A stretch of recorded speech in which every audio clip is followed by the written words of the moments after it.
হঠাৎ এমন আতঙ্ক কেন?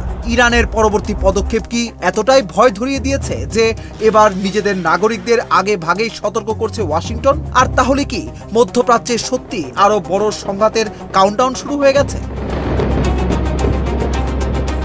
যুক্তরাষ্ট্রের পররাষ্ট্র দপ্তর মধ্যপ্রাচ্যে অবস্থানরত সব মার্কিন নাগরিককে সর্বোচ্চ সতর্ক থাকতে বলেছে। সরকারি নিরাপত্তা বার্তায় বলা হয়েছে যে কোনো সময় পরিস্থিতি অপ্রত্যাশিতভাবে আরো খারাপ হতে পারে। তাই যারা এই অঞ্চলে আছেন তারা যেন প্রয়োজনে দ্রুত সরে যাওয়ার প্রস্তুতি রাখেন। শুধু তাই নয়, মধ্যপ্রাচ্যের বাইরে থাকা মার্কিন নাগরিকদেরও এই অঞ্চলে ভ্রমণ করার সিদ্ধান্ত নতুন করে ভাবতে বলা হয়েছে। একই সতর্কবার্তা প্রকাশ করেছে ইরাক, জর্ডান, বাহরাইন, কুয়েত, কাতার, সৌদি আরব, সংযুক্ত আরব আমিরাত, ওমান, লেবানন এবং ইসরায়েলে থাকা মার্কিন দূতাবাসগুলো। এই সতর্কবার্তার পেছনে রয়েছে নতুন করে যুদ্ধ ছড়িয়ে পড়ার আশঙ্কা।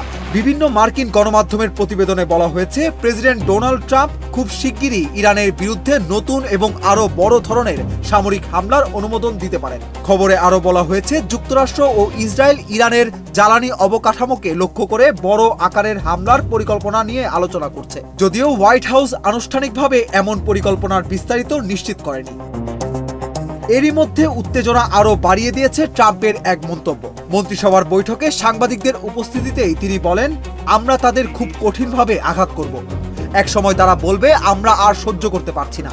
অন্যদিকে ইরানের প্রতিক্রিয়াও ছিল কঠোর। তেহরান জানিয়ে দিয়েছে যুক্তরাষ্ট্রকে সামরিক সহায়তা বা সুরক্ষা দেবে এমন যে কোনো আঞ্চলিক দেশও যুদ্ধের আগুন থেকে রেহাই পাবে না। ইরানের ভাষায়, যে দেশ আমেরিকার প্রতিরক্ষার ঢাল হবে সেই দেশও যুদ্ধের আগুনে পড়বে।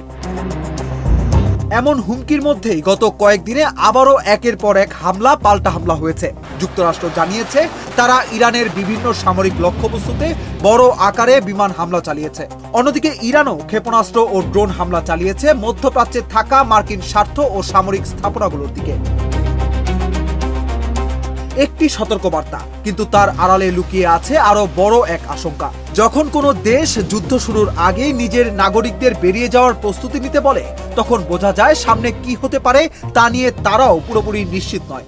এখন সবার নজর একটাই প্রশ্নে, এটি কি শুধুই সতর্কবার্তা নাকি মধ্যপ্রাচ্যে আরো বড় এক সংঘাতের আগাম সংকেত?